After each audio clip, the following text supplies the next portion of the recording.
The Devil Walks the World. That is the tagline for the sequel of Rosemary's Baby, the 1976 made-for-TV movie. Look what happened to Rosemary's Baby. The movie that dares to raise the question, what did happen? And then fails to answer that question. We'll talk about it in a moment. Roll the song.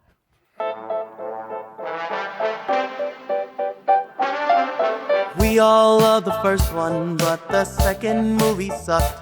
Trying to catch lightning in a bottle 2 times takes a lot of luck. Brian 17, watching movies that are lame. These are the sequels that aren't equal. Welcome to Sequels That Aren't Equal, the show that talks about beloved major motion pictures that have follow-up efforts that fall well short. Welcome to a new episode. I am your co-host, Brian. I'm Dave. And I'm Tim, and I think this movie is an absolute abomination against everything that is holy in the world. Sorry, It's coming out hot. You ain't coming at the end. Coming out hot, swinging out of I the hate you guys for making me watch this. Yeah, it's coming out. How I feel about it. I had to do a deep palate cleanser on this movie. Yeah. After it was over, I had to watch some real cinema. All right, since we're giving our hot takes right off the bat, here's my hot take. I loved it. Like I thought it was a deeply enjoyable film. There's no way you're there. There's like any cup of tea. No, I'm not being contrary. Here's what I'm saying. Like every other movie we've covered so far is like so bad that we're just like, don't bother watching it. It's just trash. There's no redeeming value. This is the first movie that we've covered that I can actually say is so bad it's good. It's round at the bend. You can now appreciate it for the piece of cheese that it is, fine fromage, and I actually really liked.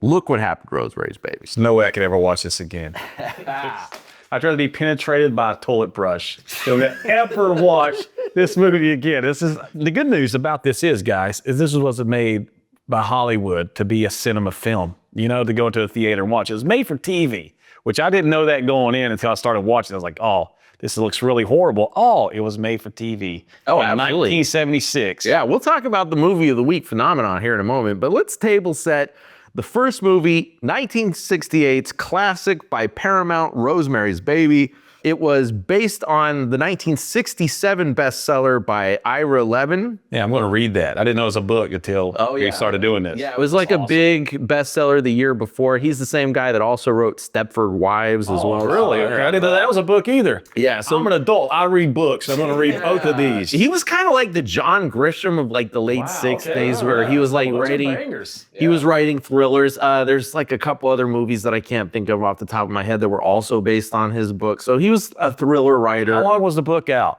The Rosemary's Baby. It came out the year before, so I kind of think... Wow, they jumped on that quick. Well, I think it might have been one of those where they actually snatched up the rights before it was even published. It's like a Jurassic Park style. Sure. Or, yeah, Universal bought the rights before the book even hit the shelves. Oh, yeah. No, book publishers, if they think they've got, a hit on their hands, they will approach Hollywood and use that as like a negotiating chip. Like, look, if this thing comes out and blows up, our fee is going to be a lot higher, but if you lock down that rights now, you can get it for a cheaper price. So, Well, Stepford Wives was a great film. Oh, And yeah. I didn't read the book, but I'm sure it's good if it got a film, made about it. right. And the weird thing is there's I didn't realize this till you said it. Both movies really have a common thread of, like taking women out of that 1950s June Cleaver atmosphere and like kind of using it against them in a bit. So, both those movies have that common thread of trying to, evolve women into the late 60s, early 70s women feminist revolution. So, there's some deep stuff in both those films about that. So, yeah, this guy was ahead of the curve in a lot of ways. Yeah, a very beloved writer. So Roman Polanski was Genius. hired. He is a genius, highly problematic. Unfortunately, yes. Roman Polanski. Yeah, I mean, it's one of those things where it is hard to separate the artist from the art, but I mean, his movies are so amazing, so well directed. I mean, He's masterclass. he really is. So it is, it is problematic that when I watch his movies, the whole time going through my mind is I'm like, this movie's great. It's really a shame he raped 13-year-olds. It's just, I can't get that out of my head watching these. It is hard, And then, of course, his wife was Sharon Tate, brutally murdered by the Manson family just the year after Rosemary's Baby came out. So, I mean, yes, the man, has had a very, very interesting life, a very, very accomplished and brilliant director. Holocaust survivor, too. Is he? Yeah. Billman? He was 10 years old in Poland, his mom and dad went to the concentration camps, and he assumed, more Judeo-Christian family, and he assumed a faked identity. So, he survived that way. He's a 10-year-old boy when that happened. So he's a Holocaust survivor. So, the guy's been through a lot. Yeah, well, I mean, he is a very fascinating character. So the budget of the original Rosemary's Baby was $3.2 million and a box office of $33.4 million. Yeah. So, big box office hit. Huge box office hit. Paramount said it was their biggest hit of that year.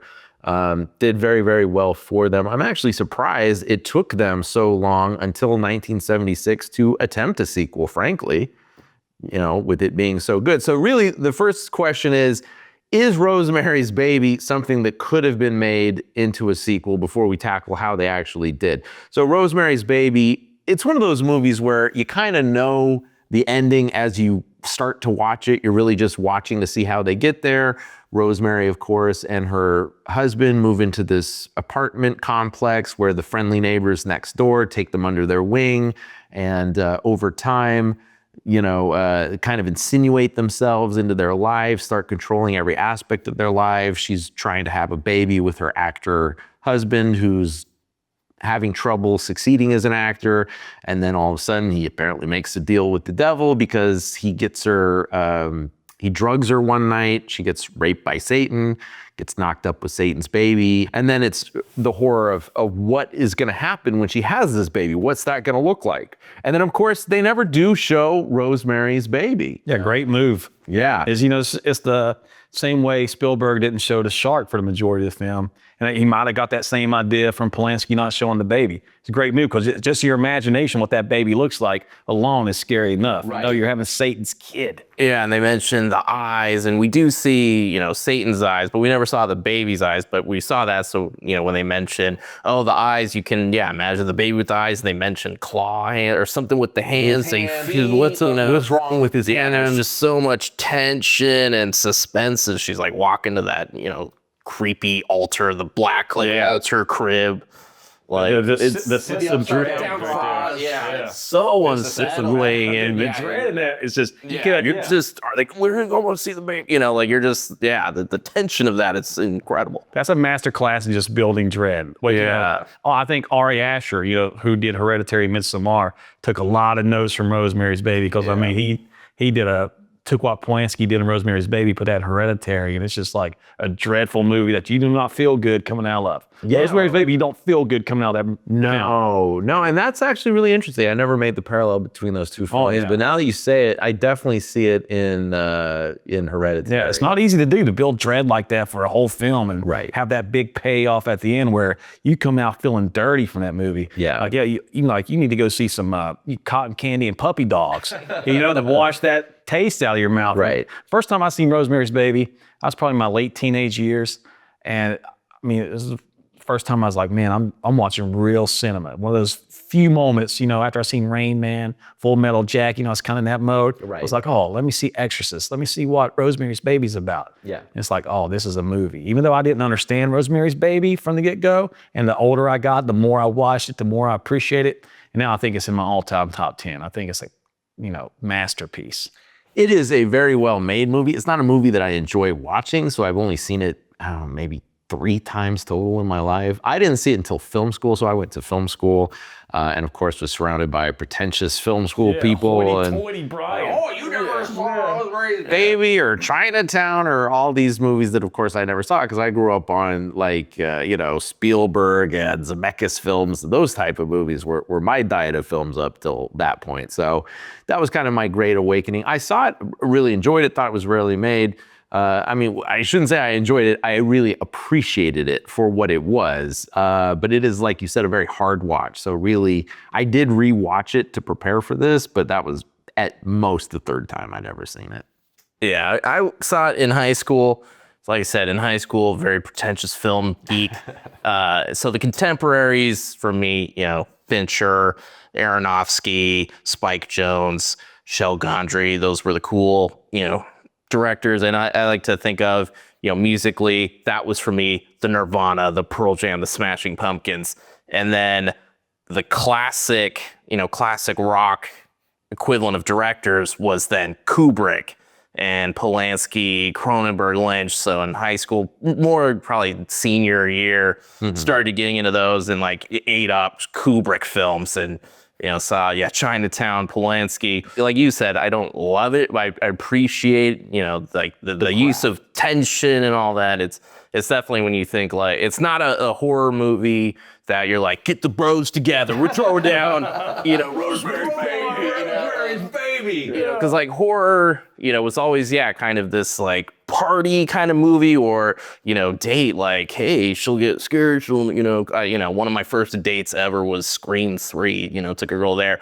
Rosemary's Baby's not that. No, it is not a date. It's not a like, hey, let's watch Rosemary's Baby. Let's watch a Rosemary's Baby. Yeah, so it's not a get the guys together, let's throw down a horror movie or like a date horror movie. Yeah, it's just, And Rosemary's Baby also ushered in horror as, really established cinema in the 60s and into the 70s, where it was very respected. Rosemary's Baby received Academy Award nominations.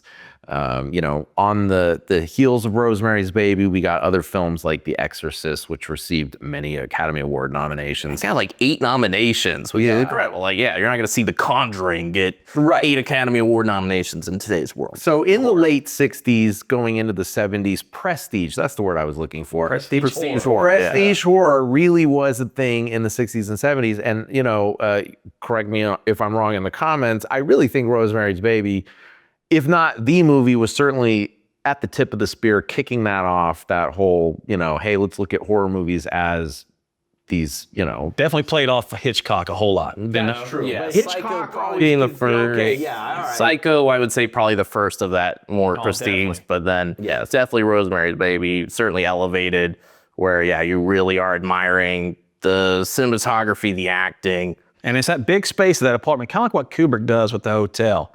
It shrinks.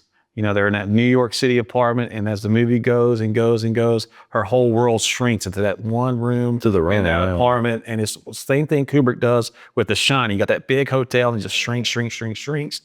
And the way Polanski set that up, it's that dread at the end of the final conflict when she finds out everybody was against her the whole time. She had no friends, and Mia Farrow, I don't know how she didn't win it. I mean, I really don't know who won the Academy Award for Best Actor, but if Farrow didn't get nominated for that, I don't know the story on the 1968 Oscars, but that would be a travesty. Although the neighbor, Ruth Gordon, she did win Best Supporting Actress. Okay, yeah, I had to see that. She played a great part. And then Polanski was nominated for Best Adapted Screenplay.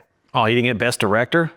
No, I don't believe so. Wow. Man, that's a shame right there. Because it's rare that you see a crappy sequel come from such a great piece of cinema. I mean, probably the worst sequel. As far as high level of the original to sequel, this is the, This is the biggest gap?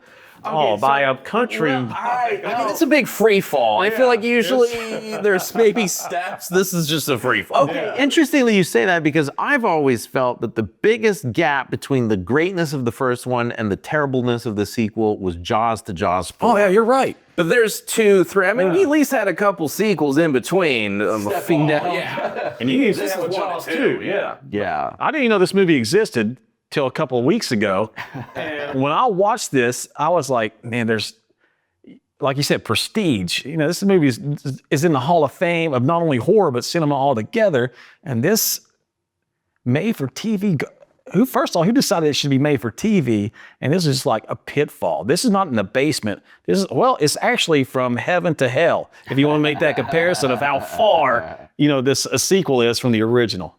One thing I do want to comment on on Rosemary's Baby before we move into the next one is like the neighbors. I love how there are these people that you wouldn't expect to be Satanists, and it's just this dread and this feeling when you're seeing like sweet old lady being like hail Satan and like bringing in, they're like ringing and year one, this is the end of the world, and you're like, oh my gosh, it's like these nights, like at my condo there's this sweet old lady and we often cross paths while walking our dogs, and now I can't help but think like, what if she was Satanist, like I don't know, when she goes back upstairs to her condo, is she like hail Satan, it's so that was one thing we'll definitely touch on when we get into the Satanists of the second movie versus how they're portrayed in the first movie. No, that's an excellent point, because the first one definitely did show the mundane evil, the everyday evil. It's the pediatrician is actually a Satanist. The sweet old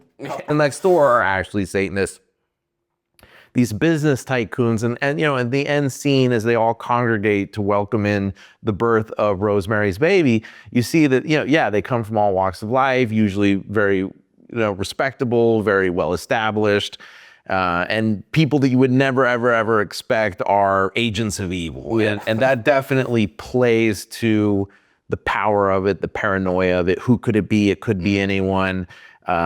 Which is a subtlety that is absolutely thrown out the window in the first scene of the second one. So let's table set. Look what happened to Rosemary's Baby. First of all, I love the title. I love the title because it is not a question, it is an imperative. Yeah. It is a command. It is daring you, nay, commanding you to look. Yeah. What happened to Rosemary's Baby? You won't believe it. You won't believe it. It's like clickbait title. It is clickbait. It's clickbait. The first clickbait known to man. And you're like, oh, all right. And the tagline in the newspaper ad was, "The devil walks the world." Right. Which he doesn't. He doesn't walk the world in Rosemary's Baby. 1 or 2. Well, 1, at least he shows up to rape Rosemary. Second one, he's nowhere to be found. And I know, just stay with the title, I know it's not asking a question, but the answer to the statement is not much. Oh, no. No, this movie says look, and not a lot happens. In fact, there even could have been a third one, because this movie does end and we don't know what happened to Rosemary. There is zero plot in this film. It's the most plotless movie on the history of mankind. 2 pages of plot. I've got 3 pages of plot. What are you talking about? Plot about not having a plot. You can write more about that. So let's get into the table setting for this. So this was also produced by Paramount, except Paramount Television Division, bad move, for the ABC Friday night movie. Now, the movie of the week, as they used to be called, all the major networks, all of them, there were 3 of them, the 3 major networks all did that, where they would fill up prime time programming time with these very cheaply made for TV movies of the week. And they were always either very topical, kind of ripped from the headlines sort of movies, kind of like what the Lifetime channel does today. That's exactly what it's like. Hallmark movies of the day. Correct. Yeah. So they don't look as good. Here's we'll go back and watch these things and be like, God, you guys are entertained by this? Oh, deeply. I like Rosemary's Baby too. They're very cheaply made. In fact, I could not find the budget for this movie, but I did find a book about the movie of the week phenomenon, and they said that the average budget for these was about $350,000. Oh, this movie was half that. So $350,000 to create 90 minutes of, movie content, even in 1976, is not a lot. This was a low budget movie, and it definitely feels very low budget. I feel like $300,000 that went to pay the 4 Oscar-winning performers they have in this film. 100%. Well, let's get into who it started. Well, first of all, so it was produced by Paramount TV. It was directed by Sam Osteen, who is a very prestigious editor. He was the editor on the original Rosemary's Baby. What are some other Graduate, one of the excellent, like one of the finest edited. That montage, is incredible. Cool Hand Luke. Oh wow, that's a big timer. Graduate, Rosemary's Baby, Chinatown. Oh, okay. So a very accomplished, prestigious editor. And I think this was probably the first time stepping into the director role. I still looked in I think he had, a total of 8 TV movie directing credits. Oh. I don't know where it fell with this one. It might have been his first. But yeah, like with editing, in fact, as I was watching it, I was like, wait, that name looks real familiar. I went to my library, and then, yeah, right there between shot for shot and Filmmaker's Handbook, cut to the chase. And then, yeah, so he literally wrote the book on editing. Like, he is, yeah, very accomplished. So the man understands storytelling, understands filmmaking, Pacing. and all this. He does understand these things. But then you see this movie, and it's not those things. Not those things. Of course, we probably had 2 weeks to shoot this down. Okay, and then it's starring Stephen McHattie as Rosemary's Baby as an adult.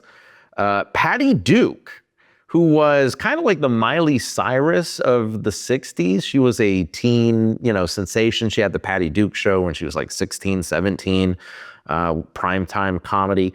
Here's a fun fact. She was actually up for the role of Rosemary. And the OG. In the OG. Yeah. And the producers, I'm sorry, it was Roman. The producers were kind of pushing her because she was a name, but Roman Polanski felt that she just looked too girl next door and wanted the more waifish, elfish look of Mia Farrow.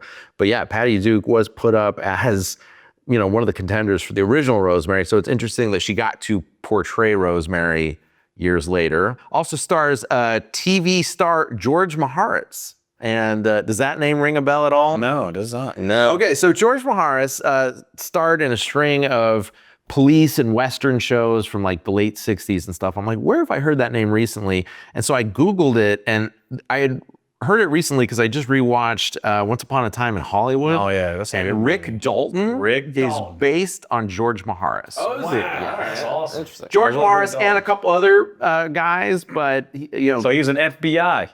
Bounty Law. Yeah, well, that show didn't really Okay, exist, that'd be but awesome, yeah, it did. Route 66. He was in like those types of shows. He was the rugged TV leading man type in the late 50s into the 60s, but kind of his stars started to wane, and now by 1976, he finds himself in crappy movies of the week, and that's kind of like all he can get in the 60s. And so George Maharis, who plays Guy. So Guy is Rosemary's husband in the first movie and estranged husband in the second movie. Of course, he's not the father of Rosemary's Baby. Everybody thinks that. No, he is the Cold to Satan. He's the cuckold to Satan. I think he was watching in the corner. Of course, Polanski never, I think it's an edit scene. I think he was watching in the corner. He knows, hey.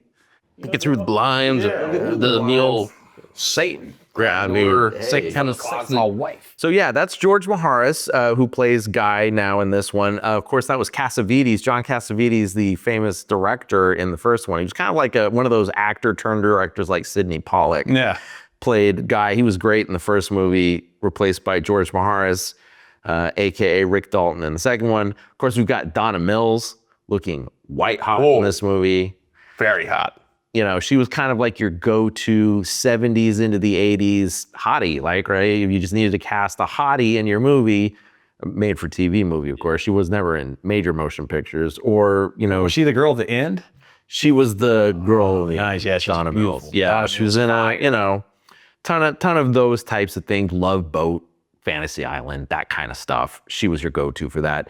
And then, of course, did you recognize the truck stop prostitute? The whole time I was watching that scene, I was like, this looks like, your bargain bin Ginger. And then they come to find out it was actually Ginger, or it was still, she held on strong. That show's what, 60s? I looked her up. She was 41 when she shot that. Wow. She had great, she was, might have been the first MILF. Yeah, so strong. Ginger from Gilligan's Island. She plays the woman that raises Rosemary's Baby. 41 at that time. Yeah, she looked great. Okay, so here's the debate, guys, since we've just brought it up. Marianne or Ginger, who was hotter? Oh, I'm a Ginger. Ginger. I love Ginger. Ginger, man, that's the correct answer. 3-0. Marianne's so overrated, dude. Well, she's cute and all. Ginger is Ginger. All right, good. So we all answered the correct answer there. And then the only returning actor from the first movie, Ruth Gordon. And playing, of course, Cassavet, the neighbor lady. Which they underused her, and she was in more voiceovers, and I'm thinking more scenes. Spoiler alert. Tons of voiceovers. Voiceovers were awful. I'm going to get to that in a moment. I'm going to get to my theory as to why that's happening. Oh, I can't wait. So, budget around $350,000. I couldn't find the ratings. So before we get into it, first question is, should Rosemary's Baby had been made into a sequel? Is it sequel potential? Is there a sequel? Can you mine that for a sequel? And I'm starting this out. Yeah, go for it. Okay. Okay, let's say we want to make a sequel to I'm not Rosemary's saying Baby. what you would have done. That's at the end. Oh, yeah, should it gotcha. even have been made? Yes, but the way they did it, first off, it never should have been made for TV. It should have been cinema right out the gate. I don't know whose idea was saying, hey, let's make this for television. You know it's going to be garbage at that point. I'm not saying there's never any good made-for-TV movies. I'm not saying that. I'm saying Rosemary's Baby should have been cinema only. Paramount should have said, they know the author was working on a sequel. I don't know if they had any cliff notes. I know the sequel to the book didn't come out till 97, but they should have just took their time and waited, because they're trying to make, and I didn't know this at the time of the film, and I was like, oh, he's got super aging powers. This is what I thought the whole time I was watching this. And then I realized when I did some research after I watched the movie, it was supposed to be based in 1999. And everything looks 1976. There's nothing futuristic about this sequel. I know I'm getting into way too much detail. But No, you're not. And that's actually a note that I have down, but I don't agree with that year. I put the it's year supposed to be based in 1999. 1999. Not Is it? 89. I had, Yeah, something around. See, so theoretically, the baby's born in 69, right? no, the 68? baby is born in 66. They clearly say. Oh, June 6, 66. Okay. And they're comparing it to Jesus. Because, year one, Jesus died at what, 32? 33. 33. Okay, so 30 plus 66 is 96. 3 years later, 99. So it's 1999 when he's in his 30s. But where is that a line in there that? Well, it does say something about, Jesus didn't have his powers till 30. Like, it does say something like to that effect in the movie. So he must be Related to Judas. Okay, that makes a lot more I had a sense. hard time, figuring out his age, but I do remember they said something about, Jesus didn't show powers till 30, so. Okay, he must be better about that, because when we introduce Rosemary's Baby as a man later, he seems very grown up, like the actor that plays him. I had to Google the actor. The actor was 28, because I'm like, Oh, really? But he was acting like a very young man, like. Everybody in the 60s and 70s always looked way older than they were. Whereas Louis, they're going to, they hold smoking when you were a teenager stuff. Yeah, because he's 28, you're right. He looks 35. Yeah. But he was also acting like he was 21. So I thought he was supposed to be turning 21. But anyway, let's get into it. So first of all, movie of the week. You ask, why did Paramount do it? Simply because they had the rights. Cash grab. Yeah, it was a cash grab. 1976, so this would have been obviously post-Exorcist at this point, post-Omen, or Came out the same year. Okay, I was going to say we're around the time of the Omens. Which feels like a sequel to Rosemary's Baby. I feel like that's your sequel. Of course. Or Little Nicky. Yeah, right. Would have been a better sequel. Better accepted anyway. Sure. So, I mean, this was definitely in the milieu, the kind of Satanism. But they probably made their money back, because like you said, there's only 3 stations at this point. Yes. And so you got 1/3 of the country probably going to tune into this. Of course. And plus the movie came out on October 29th near Halloween, so people are hungry for some horror. Yeah. One of the greatest horror films ever made, Rosemary's Baby. Horror starting to pick up traction, So they were probably banking like, we're probably going to make $1 million just in advertising on this. Get Kraft, get all the big name brands in there. And they was like, this is cash grab. Forget about it. Forget about quality. ABC aired it, so Paramount produced it, and back then they would pretty much produce it for about the budget. So this, like I said, is probably around $350,000, give or take. And so they would actually put all of that on the screen, and then they would make their money selling the rights to Europe. Oh, okay. So, and a lot of these movie of the weeks ended up running theatrically in Europe and other places. So this movie very well could have ran theatrically in Europe. I wonder Europeans hate us so much. I couldn't.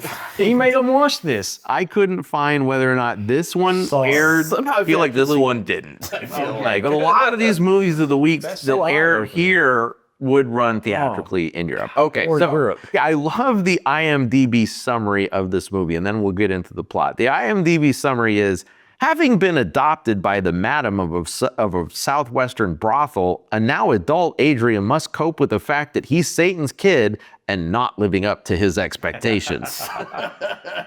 Sounds like a great childhood, though. You know what I'm saying? Brothel, casino. You've disappointed your father, Satan. Yeah. You're not living up to his expectations. Hanging out with prostitutes. You're gambling. So let's walk through what the plot of Rosemary's Baby 2 would be. So this is it. First of all, it opens up the Book of Rosemary. It's broken into 3 acts. Each act is a book. The Book of Rosemary, the Book of Adrian, and the Book of Andrew. Yeah, and they're the same guy. Andrew and Adrian's the same guy. Good guy's Andrew's, devil's child is Adrian. Correct. Okay, So stupid. First scene opens up with, so actually the very, very, very first shot is we see the same crib from Rosemary's Baby, the altar crib with the upside down cross. It's not they recreated it. Well, of course. And you hear dialogue from the first movie, but it's said by the new actors because, you know, they're different actors from the first movie. And it's the scene from Rosemary's Baby where they're unveiling the baby, and will she or not accept this child and be its mother? So that's the scene, but you only hear it in voiceover, and you see the crib. So the camera's slowly creeping into the crib. It's an empty crib, and you hear the dialogue from Rosemary's Baby where she debates whether or not she will actually be a mother to the devil child. And then we cut to now Rosemary's Baby, Adrian, is 8 years old, and she has been raising him all these years, but she's been raising him on a compound surrounded by the Satanists. Well, you also forgot to point in that opening shot. That's what made the first one so great.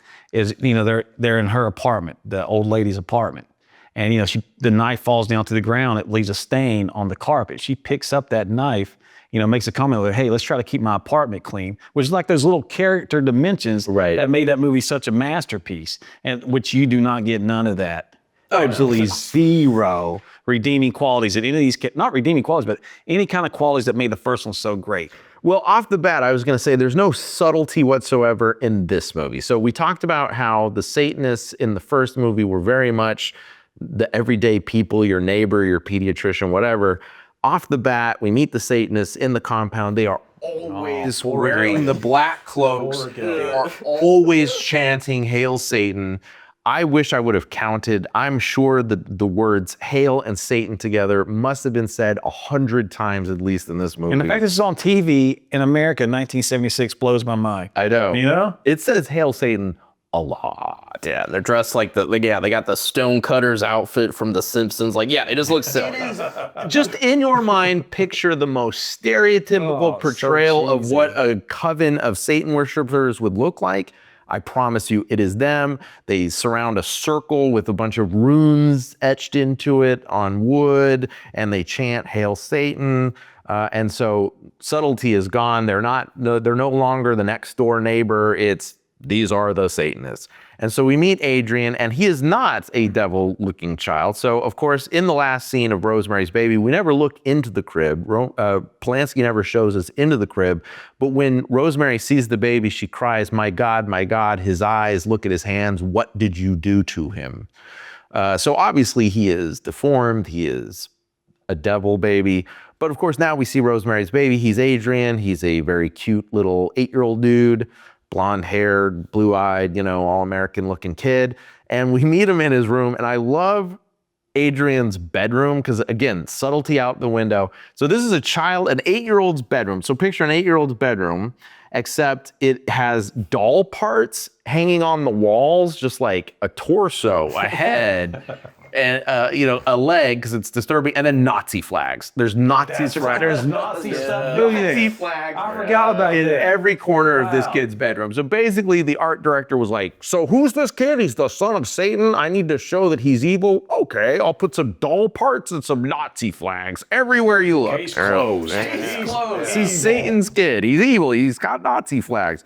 So that's Rosemary's Baby. That's Adrian, and he is 8 years old. They say that as much. So. Adrian is with his mother, Rosemary. Obviously, she did make the choice to raise him, but you can tell that in the past 8 years, she's trying her hardest to bring him to the light. She's saying, you know, Adrian, you can choose. You have a path within you. You can choose the good or the bad. They're both inside of you. She tries to put a cross around his neck, and it burns the cross into his flesh. That was actually a cool little moment.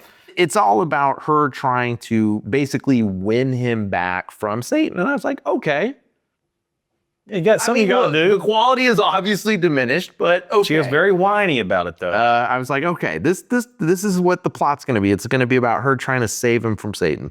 So then she's like, okay, so we're going to escape the compound. I'm going to get you out of Satan's clutches. So she escapes the compound with Adrian, takes him to a synagogue because a house of God, you know, the Satanists will have less power there. I guess they're like Highlanders. You can't fight on holy ground.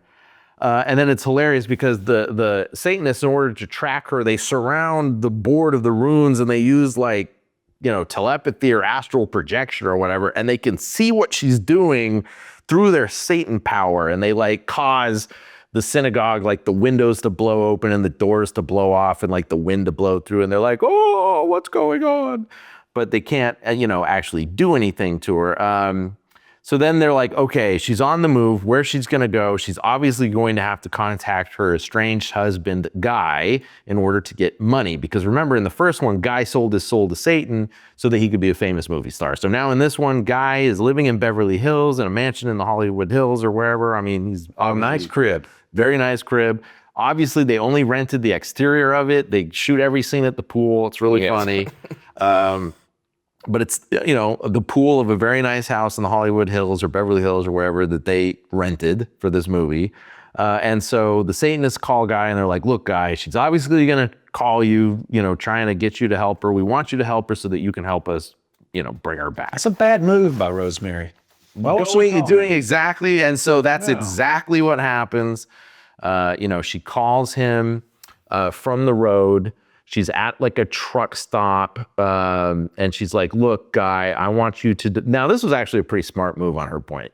She goes, I want you to Western Union money to me in 10 different cities, and then later I'll collect the money in one of those cities, and then you can get your money back from the other 9. I'm like, oh, that was actually a pretty clever move to like, I want to get money from you without divulging where I am.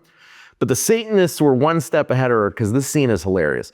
So she's on the phone talking with Guy, you know, hey, I want you to wire this money. In the meantime, Adrian is sitting there playing with a car or something. A Rocky horse. I do love her line where she says to him, and if they trace this call, she's like, I swear to God, I'll kill him. Like, she's like, no, I'll do it. I'll kill him. I was just like, yeah, I had a hard time. You had to find like, she like loves her son, but she's like also like, I'll kill this kid. Yeah. Like, I had a hard time to, does she really love the kid? I love the kid, but I'm doing it for the fate. Yeah, I just love the way she said that. All right, very good. And you're right, I forgot it was a rocking horse because Adrian's sitting there playing with his rocking horse, and then like the neighborhood kids at this truck stop come up to him and they start bullying him, and then he gets like these red eyes and he like, you know, starts beating on the kids, which is a great time for product placement as a Stretch Armstrong, because that was the hot toy in 1976. They could have dropped that in there and made that 70s money. Do you want the child of Satan to endorse your product? That's a good question. You want that to be your spokesperson. So what's funny is Rosemary's on the phone and she sees, you know, what's happening. Her son's hulking out on these kids. So she drops the phone. She's talking to Guy, and the phone is dangling. This comes up here in a second. So the phone's dangling. She left Guy on the line. She gathers up Adrian. There's a truck stop hooker who comes up to her and is like, hey, I've got a trailer out back. You know, come to my trailer and, you know, lay low while we figure out what's going on. So they go into the trailer, of course, played by Ginger. Yeah, maybe the most miscast prostitute since Julia Roberts in Pretty Woman. There's no way this lady's a prostitute. Looking beautiful at 41, like fantastic. I said. And so anyway, they're there, and what's her name? Her name's Margene, so I don't keep calling her Ginger. I'm just going to call her Ginger. Yeah, call her Ginger. We all know you told her. Yeah, Ginger. So Ginger tells Rosemary, like, hey, I'm going to go check on the kids. You know, you stay here, lay low. And so she goes, she leaves, and it's really funny because she like walks up and you see the dangling phone, which has now been minutes have passed by easily. And you can hear chanting, satanic chanting on the phone. And she picks it up and she's like, yes. And then it cuts away the Rosemary in the trailer. And she's having a talk with, you know. And this is the, you know, to insinuate that that's when she got possessed by him. Yeah. They obviously made a deal with her, right? They're like, listen, today's your lucky day because I'm an agent of Satan. And I'm going to, you know, cut you a deal and you're going to help us claim Adrian. So yeah, she comes back and she goes, bad luck, Rosemary. Your kid killed the boys. And no, the best is, yeah, because the Rosemary's like, are the kids okay? Did anything bad happen? You know, like she's all worried and she goes, well, 2 kids are dead. And then she's like, oh, well, I mean, I'm sure they must have done something. I love that she's like trying to justify that my son just killed 2 kids. Like, wow, I'm sure they deserved it, right? I mean, he wouldn't just kill 2 kids. So I had a good chuckle at that. Oh my gosh. And then the scene before that, you see the police out there just picking the kids up, saying, oh, just walking off. Oh, yeah. Well, that's just it. So that's how you know that something's up, because you did see the cop being like, they're fine. You know, he just knocked them around a little bit. And then she comes back. She's like, oh, no, they're dead. And she's like, oh my God. She's like, oh, but it's cool because I know of a bus that's going to be passing through town in just a half hour or whatever. I'm going to put you on this bus. You'll get out of town. I'll sneak you out. It'll be fine. And she's like, oh, okay, cool.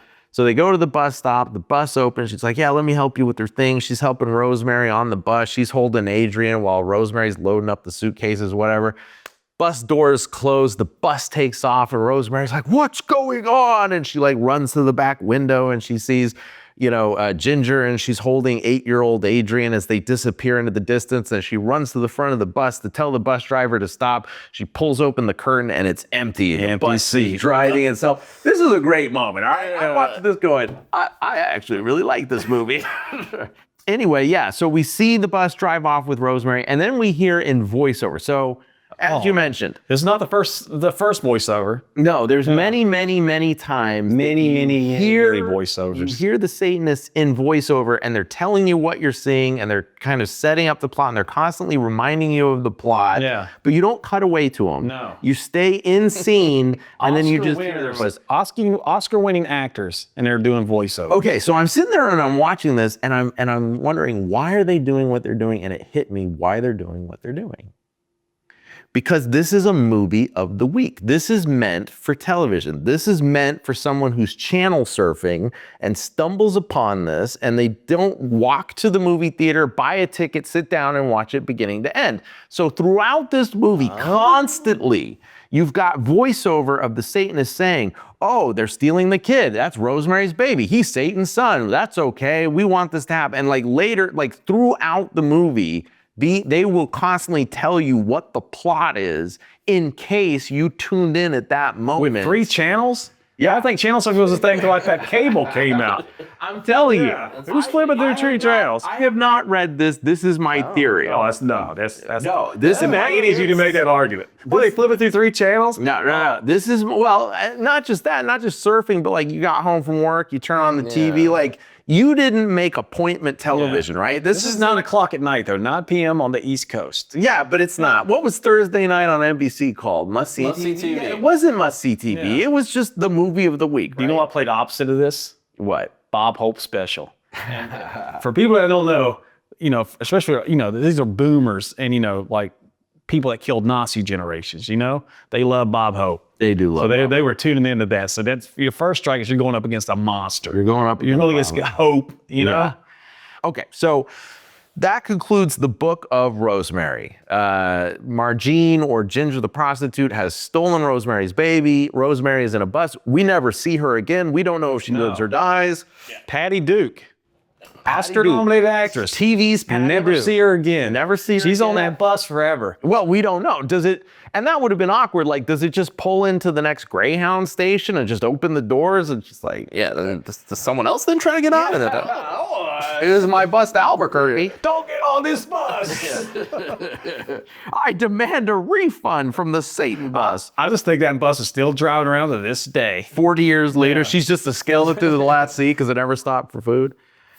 So we don't know what happened to Rosemary, but that concludes the book of Rosemary. And then the next book is the book of Adrian. Okay, now, years have passed, but this is where we get back to the debate. How many years have passed? Okay. I can't tell. 1999. Okay, well, so the movie we know, the first one takes place in 66 because they celebrate New Year's Eve right as the movie ends at New Year's Eve, 1966.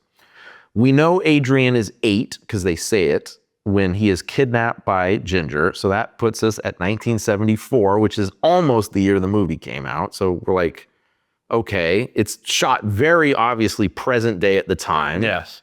which makes sense. It would have been produced in 75. It would have taken place in 74, logically. So yeah, that all tracks. We now jump some amount of time into the future, but they make 24 years. They make no effort whatsoever to try to make it seem like any time has passed. The clothes, the music, the cars, everything looks 1976. Actually, look like this statement in the music is basically 60s, like Doors, organ music almost, organ rock. Right. Yet nothing about this shows any effort of trying to show that any time has passed. Because I was like you, I was like, maybe because he's Satan's kid, like he hit puberty and then immediately aged 20 years, because it sure seems like it to me. But then, like I said, they were treating him like he was a young man, but he looked like he was 35. The actor was 28. They have a birthday party for him in a minute, and I counted the candles. I hit pause. There's 20 candles on the cake. So is he 20? What's going on? Like I said, he's acting like a very young man. So anyway, we meet in the book of Adrian. Adrian is joyriding with his best friend named Peter Simon. Get it? Simon Peter was the apostle to Jesus. Okay. He was wearing white the whole And he was Peter Simon. So what was their relationship? It seems it was. Yeah, at first I was like, oh, these guys are lovers. And I was like, no, this is 1976 TV. No way in hell these guys are going to be a gay couple. Yeah. That shit wasn't kosher back then. Yeah. I hadn't seen that much sexual tension between two men since Top Gun. Like, it was. Instead, we remember an Eastman stare at each other thing and all that. Playing with the boys. I was like, I had a hard time. What is this relationship? I only have to assume that Peter Simon is an agent sent from God to stop him from fulfilling his destiny of becoming the son of Satan, because he acts very weird. He's like constantly trying to tell him to come to church. Yeah. Like you said, he's always dressed in white. He took the bite on the speeding ticket. Yeah. It's just very strange. And how do they switch seats?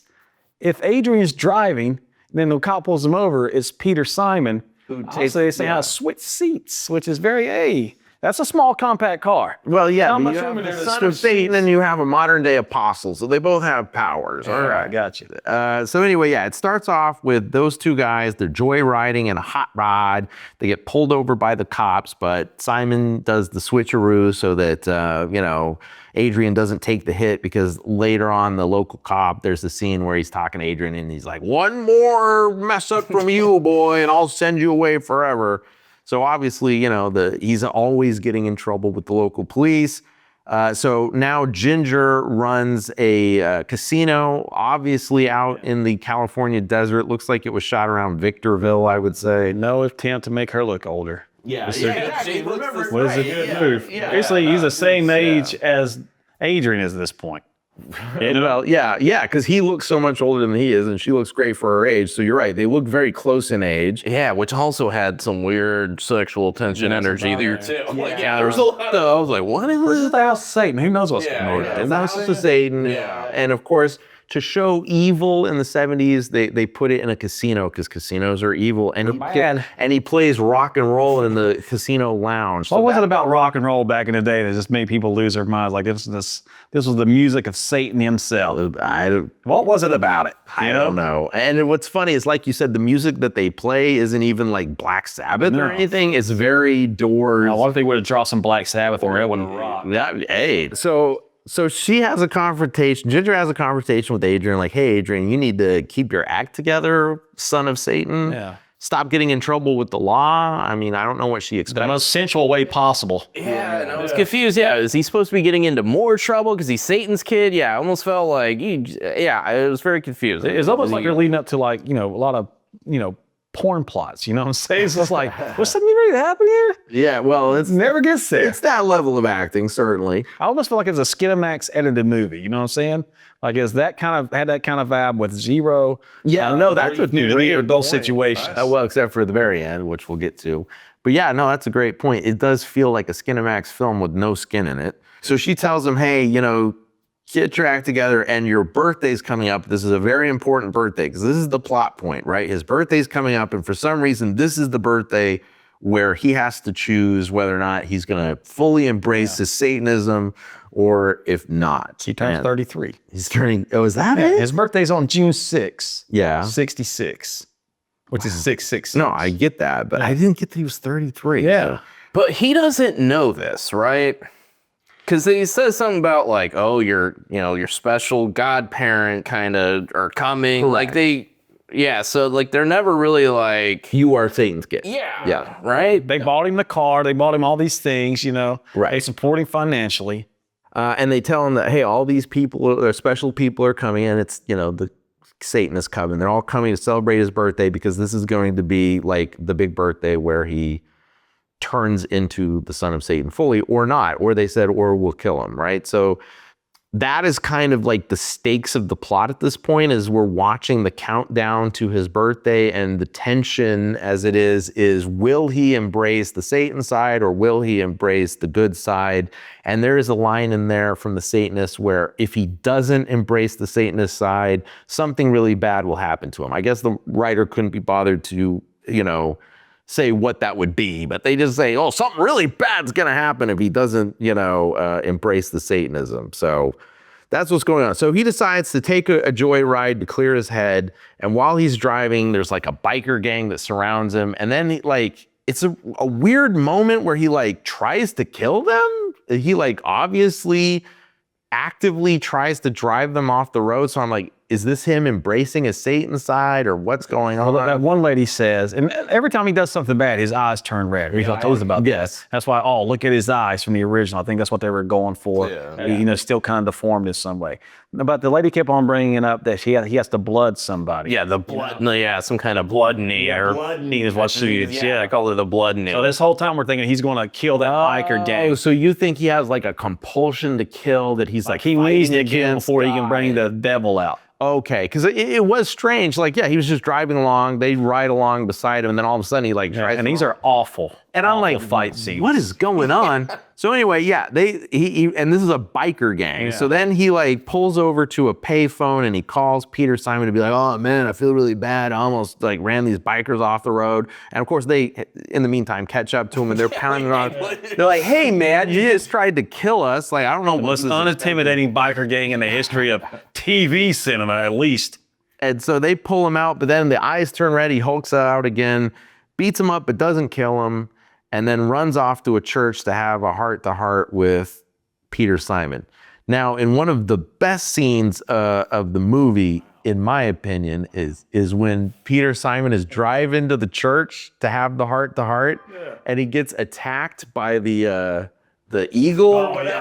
Oh, yeah. He's riding down the desert road and he's got his arm out the open window and he's just driving, and then out of nowhere an eagle lands on his arm and tries to attack him. that old school 80s show. Yeah, and it's it was obviously a puppet. It's really bad. I was dying, dude. I'm telling you, this is a deeply enjoyable movie. So then abomination. So they get to the church, they have a hard time. I don't know, man. He's like, no, man, you could choose the good inside you, man. He's like, no, I've just got the bad inside me. So Peter and Adrian have their heart-to-heart in the church where Peter lays out, look, you got to choose the good. And again, that's kind of the plot, the tension. Will he choose the good? Will he choose the bad? Meanwhile, we cut to the casino. And Roman and Minnie, the neighbors, the Cassavetes from the first movie, they arrive at the casino. They say that they're Adrian's aunt and uncle, and they're here for the big birthday party. Minnie drugs Adrian into unconsciousness and dresses him up in a devil costume. Oh, this is awesome. This is not a devil costume. This is a mime.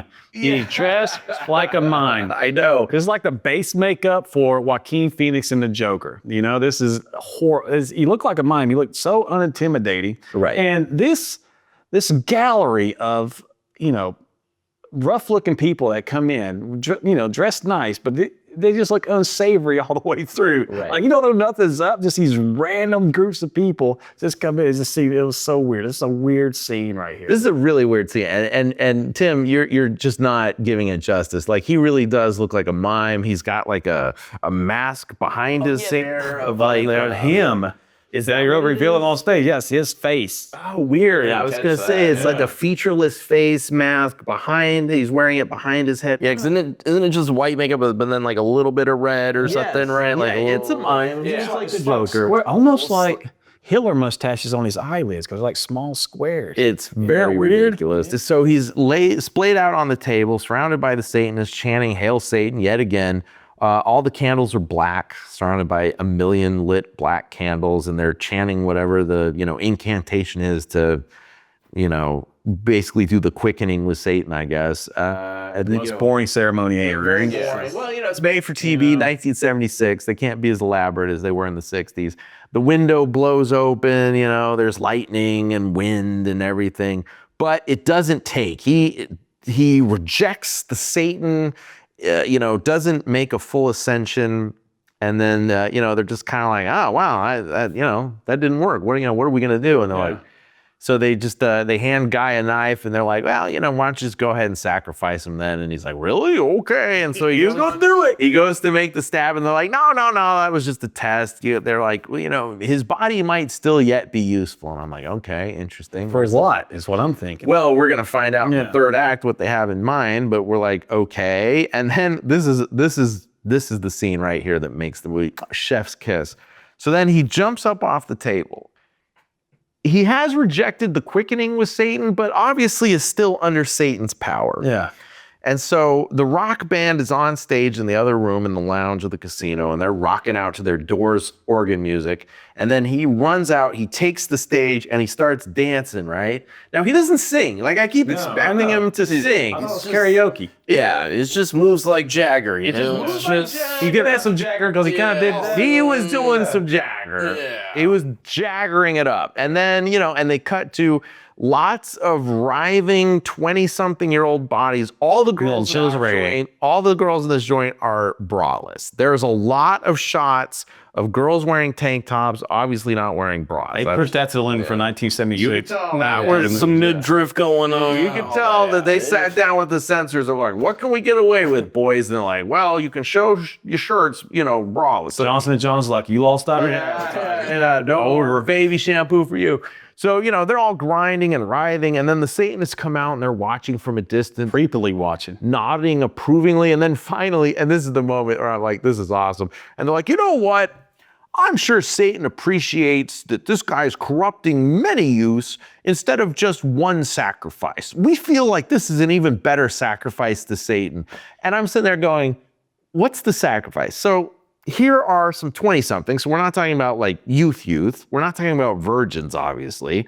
They're already at a casino. So these are normal casino patrons, and they're just dancing. It's not like they're having sex and murdering babies with knives or whatever. They're just dancing. They're adults who were already in a casino. What's the corruption, Dave? Yeah, it doesn't go into like an eyes wide shut situation of like all of a sudden now they're cloaked and there's some crazy orgy going on, and then you're like, oh, all right. Yeah, no, they're just kind of getting their groove on the dance floor. They're just dancing to the organ music, and not wearing bras, and that pleases Satan. Yeah, pleases a lot of people. And all we're Satan. So in a tiff, Peter Simon is like, this is unacceptable, and he runs. Oh no, that's right. He sees Guy leaving because Guy's like leaving in a huff. Well, if I can't murder my, cuck stepson, I'm out of here. And then he like runs out there and he like confronts him. He's like, you can stop this. And then they get into a fight, and there's a downed power line. And so Guy picks up the downed power line and electrocutes. It's not as cool as he make it. Electrocutes Simon here with the downed power line while they're all writhing and worshiping Satan inside the casino. And then does he pass out? How does it end with Adrian on stage? Well, he looks out the window, and it's obviously has Peter Simon kind of like, crucified. Yeah, he's like almost floating here with a blue light behind him, and he's like, oh man, he's dead, So I mean, and I think it just ends with him turning around, you seeing the mask. He doesn't pass out because in the very next scene, he's in like an insane asylum coming out of a coma. Yeah, well, first off, we're talking about this movie. There's a lot of that stuff. You know what I'm saying? I think it cuts to a commercial break at that point. Oh, it most definitely cuts to a commercial break. And then he just, for some unknown reason, it doesn't explain it, he wakes up in an insane asylum. Okay. All It right. just goes straight to that. So there's not a scene where he collapses under the weight of.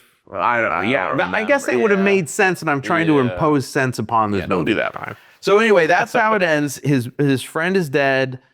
He didn't quite ascend to become the son of Satan, but Satan was still pleased that he got people into rock and roll that night. Cut to commercial break, obviously. Come back. Now it says the Book of Andrew. And I wonder what commercial break was right there. Some fish sticks? Some Gordon's fish sticks. It was probably like really awkward. Like, so yeah, Gordon's fish sticks. So favorite food of Satan's sons, Gordon fish sticks. Available in your local supermarket in the frozen section. So Adrian regains consciousness. He's had amnesia. He's in a hospital. He's been kept there against his will. His fingerprints match a set the police found on the broken power cord used to kill Peter. So somebody is trying to frame him. Oh, you think? Somebody's trying to frame him for this death, but isn't he the son of Satan? So wouldn't Satan hook him up? So anyway, his white hot nurse, played by Donna Mills, comes in, and she's smoke show. Yeah, I actually have it. Donna Mills looking hot. True statement. It's a true statement. Wow. Coolest Smoke woman. show in a segment. Beautiful. Like I said, she was your go-to woman if you needed a guest star for Love Boat, Fantasy Island, or what. You could probably say the Heather Locklear of the 80s, the Pamela Anderson of the 90s. And she was that level. She was Donna Mills of the 70s. No, certainly. So he comes in, he's like, oh, my name's Andrew. She's like, no, your name's Adrian. It's Adrian. It's right here. He's like, no, but I remember my mother calling me Andrew. And then this scene is amazing because then he's like, he grabs his nurse. He's like, you might not believe this, but I am actually like the victim of a Satanist cult. They're trying to get me because I'm truly the son of Satan. They want me to ascend, and I can prove this if you only let me out of here. And she's like, makes sense. okay. Yeah. And I was watching this, screaming at the TV going, she's a nurse at an insane asylum, and he just said, if you just let me out of here, I can prove to you the most deluded fantasy that anyone has ever said in an insane asylum. She's like, yeah, this makes It's almost like perfect the Harley Quinn origin story. They say, but it just took one and not manipulation by the Joker over several sessions. So she helps him escape. We're going to go find the proof that you are the son of Satan and there's an evil cabal out to get you and you were framed for your friend's murder. Let's go. This all makes perfect sense. We'll go live in a motel together while we investigate this crime. So then his stepfather, I guess for lack of a better term, Guy, is notified that Andrew has escaped from the mental hospital and he fears that Andrew may try to follow him and kill him. So he's like, I'm going to track this dude down and kill him first. Okay. So on the run, Andrew and Ellen stop at a motel where she seduces him. It's a hotel, right? It's a hotel. no, it's a motel. So it's a motel. So it's a motel. Gotcha. Right. Yeah. Yeah. And obviously, this was obviously shot again, Victorville, maybe Barstow. I mean, that level of just crappy California in middle of nowhere town. It looks like they shot on location in a motel. It does not look like that was a sound stage. Like this was, we need to spend as little money as possible. So now, Have you ever seen Neon Demon? It looks like the same hotel that they shot that movie at. I haven't seen that. Oh, you've never seen Neon Demon? Great movie. So then she comes out of the bathroom. First she gives him a drink. She obviously drugs him. He's on the bed like loopy. She comes out of the bathroom wearing a hot little red lingerie number. Yeah, I got a red dress, marked hair pants. Too hot for 1976. Hello, me. Donna Mills has knocked over 3 million kids straight into puberty. So yeah, she comes out and she's like, hey, let's make a baby. And so she seduces him. I swear I saw some side boob. Like, Oh, that's it. dude. And I was like, this is 1976. I mean, very racy for broadcast television. First, you're watching it on YouTube on a VHS copy, it seems like. And it's almost like when you're trying to watch the Skinamax on cable back in the day. That's how almost difficult it was to see that side boob in that, Yeah, the wavy lines that we all had to put up with in the 80s. So what's hilarious is during the sex scene, he has a vision of her as like a harpy. She's like a giant bird creature trying to eat him. I'm like saying, Like, wow, okay. and there's no context to that ever. A lot of bird imagery in this, but never, you're like, how's this pay off? But we are getting to the end where we will, in fact, not look and see what happens to Rosemary's Baby. This is so crazy. So he has this terrible dream. He wakes up, the bed is empty. What? Where's Ellen?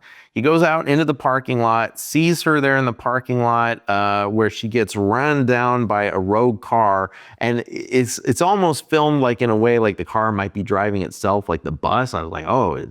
Well, earlier in the movie, his car's running by itself. Possessed cars, almost like Christine. Yeah. And and the bus was riding by himself. So I'm like, oh, Satan's trying to kill him with his own car. And then the car hits her and then turns around and is going to hit him. He dives out of the way and then it crashes. He throws open the door and it's in fact Guy, his stepfather, who had tracked him down to the motel and was trying to kill him again to prevent him. Yeah. So it's cop show up, then he's like, the car drives itself. Oh, that's right. Drives. Look, and then like police open it up, and then there's Guy. But then they arrest him. I don't know why they arrest him when they obviously seen that the guy was driving the car. Right. That doesn't make any That's a good sense. point. Or they might have been in the Satan cult too. I mean, he was an escaped mental patient. It's a takeover. But how does he escape the police? I don't remember, because I know the last shot is him running down the street crying. Oh, he beats up the cops. Oh, that's in the right. most lame way possible. These These fights fights in this movie just red out. I think his eyes do turn red. Yeah. There you go. He's got the Satan Hulk power. No. That's right. They do. And yes, Every fight scene in this movie, starting with the kids, to the biker gang, to fighting the cops, are the worst fight choreographed scenes in the history of mankind. okay. And here I've got the line ending this scene. Confused and scared, Andrew runs away into the night. Now, this is the last shot we see.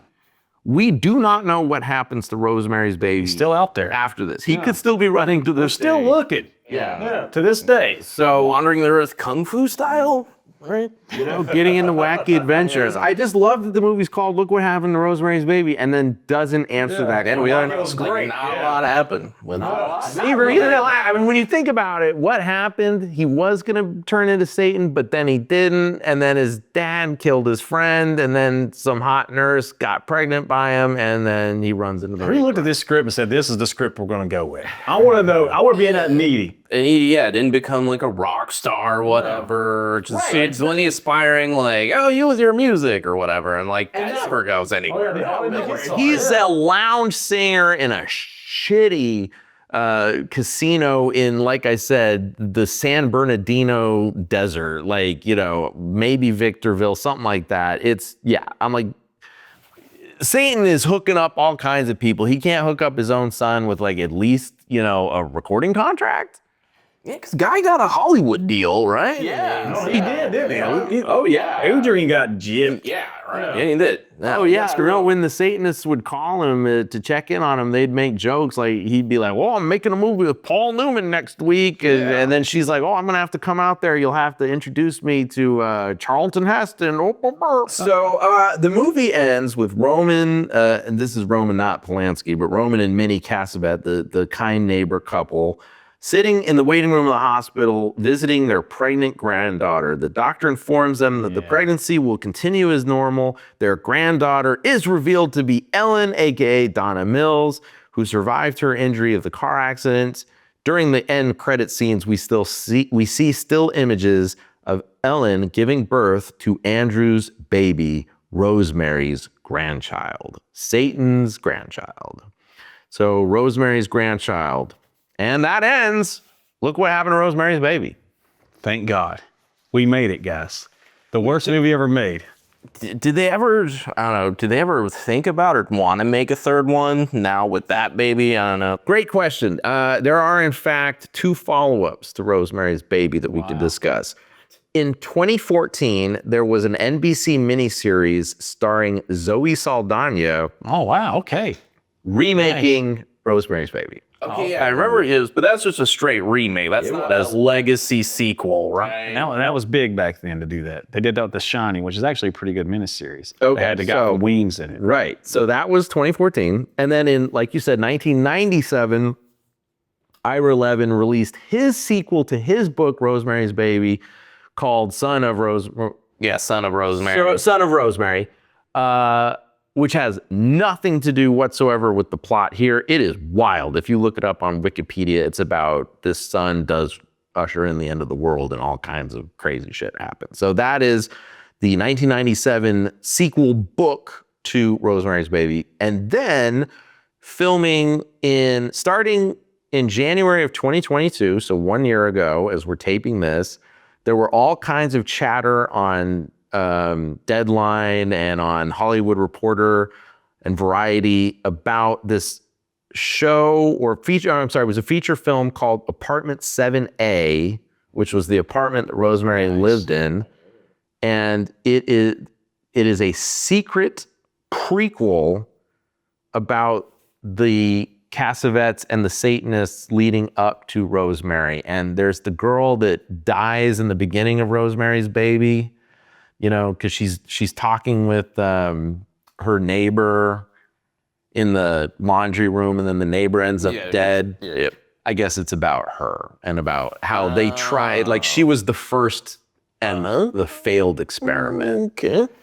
Now, is there any directors, anybody linked to this, or just? So you will see John Krasinski's name linked to it as a producer, and that is only because he had previously bought the rights to do a sequel and never did anything with it, and then they went ahead and made this.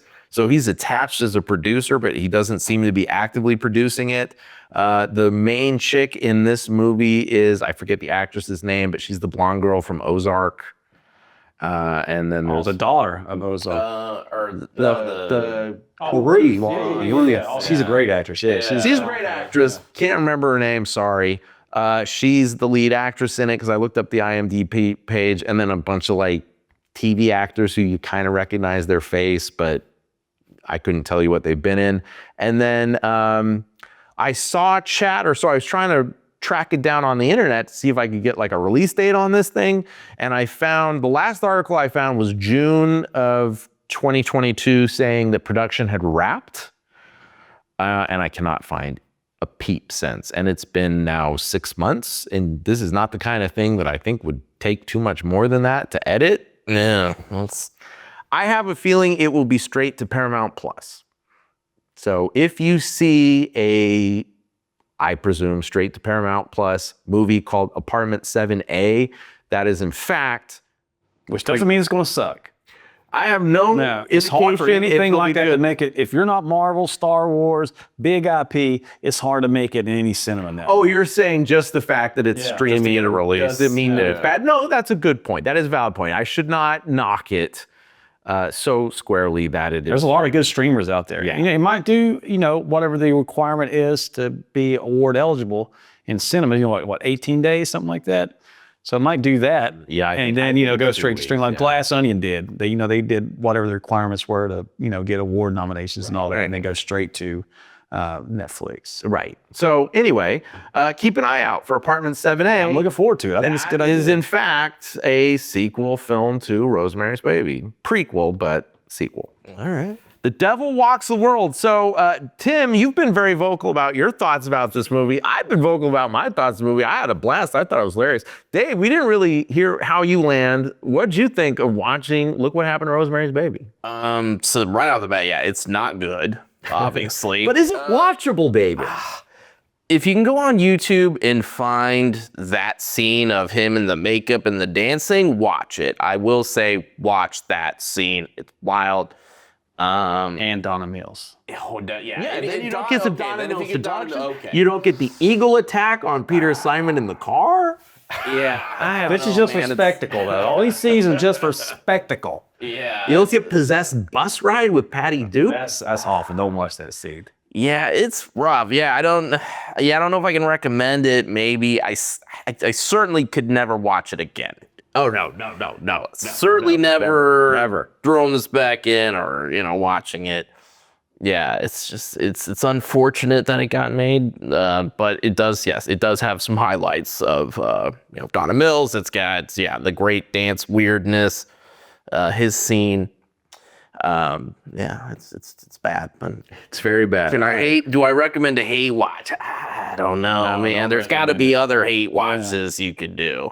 Look, I say if you like movies like The Room, if you like Troll 2, if you like bad movies, No, those are good bad you'll movies. enjoy it. No. The Room's great bad movie. Troll 2 is awesome. All right, I like Troll 2 better than The Room. But This is not that kind. There's no quotes. There's nobody that's going to, stand up in the theater and act along with it like a Rocky Horror Picture Show or The Room. This is just, toilet paper, dirty toilet paper movie. I want to go back and see it with the commercials in it to see who, bought in advertising on this. And did advertisers get to see the movie beforehand? I'm sure they got to, right? I doubt it. These movies we moved real fast. And actually, if you watch them, they're all garbage. And I mean that lovingly. They're very trashy. They're a lot of them have to do with possessed cars that kill people. It's on IMDb. If you put in movie of the week, it will pull up a list of movies of the week. And I was just going through them. A lot of haunted house movies, a lot of cars that kill people movies, a lot of Satan involved movies. They were just very trashy. There were some gems though, like Duel was a made-for-TV. Okay, so Steven Spielberg's first ever movie, Duel, was a made-for-TV movie. Awesome. Yeah. So, final question of the evening: what would you have done differently? How would you have done a sequel to Rosemary's Baby? How I would have done a sequel to Rosemary's Baby? That's a good question. Is this a movie that you should even touch? Obviously. There's, been great things written, and people's like, oh, let's make a sequel. The Old Testament's one of them. The first thing to ever have a sequel. Right, so somebody's like, oh, here's Rosemary's Baby. And this is not a time when sequels were being made. You had the James Bond series and stuff like that. Which were serials, not sequels. Okay. So there's a difference between a serial and a 100%. sequel. Yeah. So, do you make a sequel? Obviously, the first one was Jaws, right? It really got serious about sequels with Jaws 2, because Jaws was 75. Yeah. And Jaws 2 came out with 78, 77. So I think it's really the first movie to have a sequel that was a big blockbuster, something that had staying power. But you got Rosemary's Baby, a lot of Oscars, a lot of notoriety. And I don't think if you don't have Roman Polanski, you don't have Mia Farrow, and you're not going to take this, you should wait. They should wait it on the book that come out in 1997 before they made it. Well, they didn't know the book was coming. Well, they always knew there was going to be, the author was, what I read on the research, of course, it's Wikipedia and just stuff you can't really trust, is that he was working on a sequel the whole time for that book, but it was kind of like George R. Martin. I'm going to write it at my pace and not at your pace, Yeah, okay. So it's kind of like one of those things. Well, I definitely think you could make a sequel because, it ends with the son of Satan being born. So, the door's wide open. The door's wide open. You can go many different directions with that. I believe you said it, that The Omen is kind of showing what Rosemary's Baby sequel could be, which is Little Devil Child. And that came out actually the same year as Look What Happened to Rosemary's Baby. And so I kind of feel like that's where you go with it. You go with, he's a fully embraced devil child and, will bring about... But Damien knew he was the spawn of Satan early on, Well, I think you play it as Adrian knows. And the first Omen is awesome. The first Omen is a Richard Donner direct. Yeah, you're right. Back to prestige horror, right? Where you get you got prestigious actors, prestigious director. Basically, you can go anywhere from it, but a guy in a lounge band. Trying to decide whether or not to embrace his Satanism it's weird. It was a weird choice. I wonder who owned Paramount's owned the rights. So who wrote the script to Rosemary's Baby? Do we know that off the top of our heads? The second one? No, the first one. Roman Polanski. Roman Polanski wrote the script. Yes. Based on he have any say so whatsoever that I'm going to sign off on a sequel to this. He was 100% a hired gun.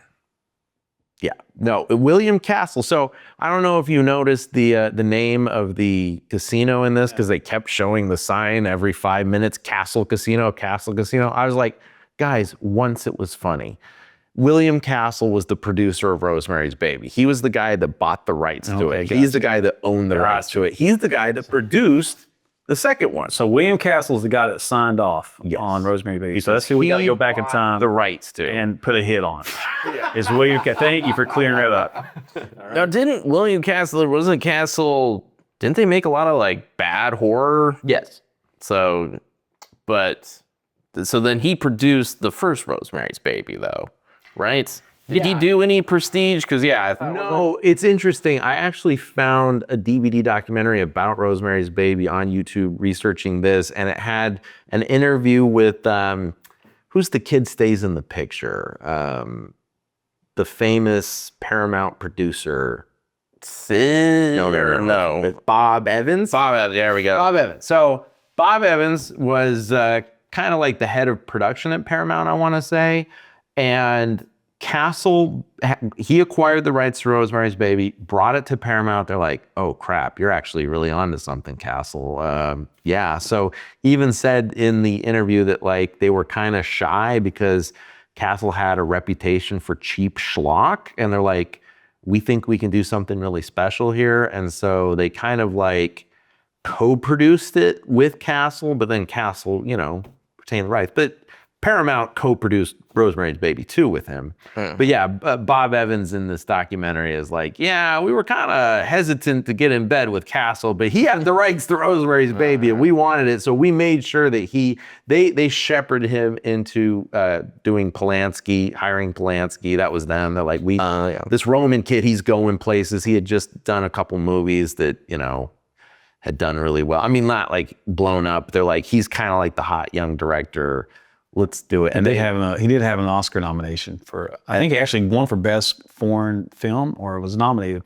I know he's 100% nominated, but I think he might have won like 66, 65 for Best Foreign Film. Oh, okay, there you go. So yeah, they obviously had an eye for talent. He directed it very, very, very well. But that was Paramount trying to elevate the material because they were scared that he would have just made cheap schlock, which is exactly what Rosemary's Baby 2 is. That never replayed again. That probably never played again after that, right? I doubt it. I very much doubt it. Yeah, has this ever had a DVD release, VHS release, anything like that whatsoever? I don't think so. I highly doubt it. Yeah, I saw something on Amazon that very much looked like a bootleg, so I don't think it ever got a proper release. Wow, somebody's cheating people out of money. I think you can find some bootlegs on Amazon and eBay, but just watch it. If you're curious, watch it on YouTube. That's what we did. It's on there.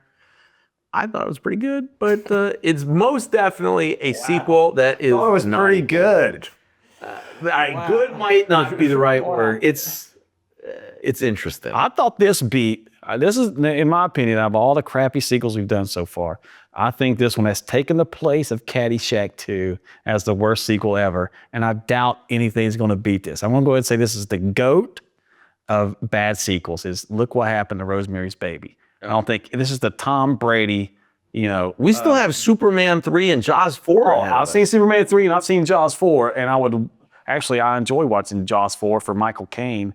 It's hilarious. It's got some funny qualities in it. This is the worst sequel ever made. I don't think nothing's going to beat it. Yeah, well, we'll see. Yeah, and you'll see if you tune in every week to Sequels That Aren't Equal. We'll catch you next week with a brand new show. Thanks. These are the sequels that are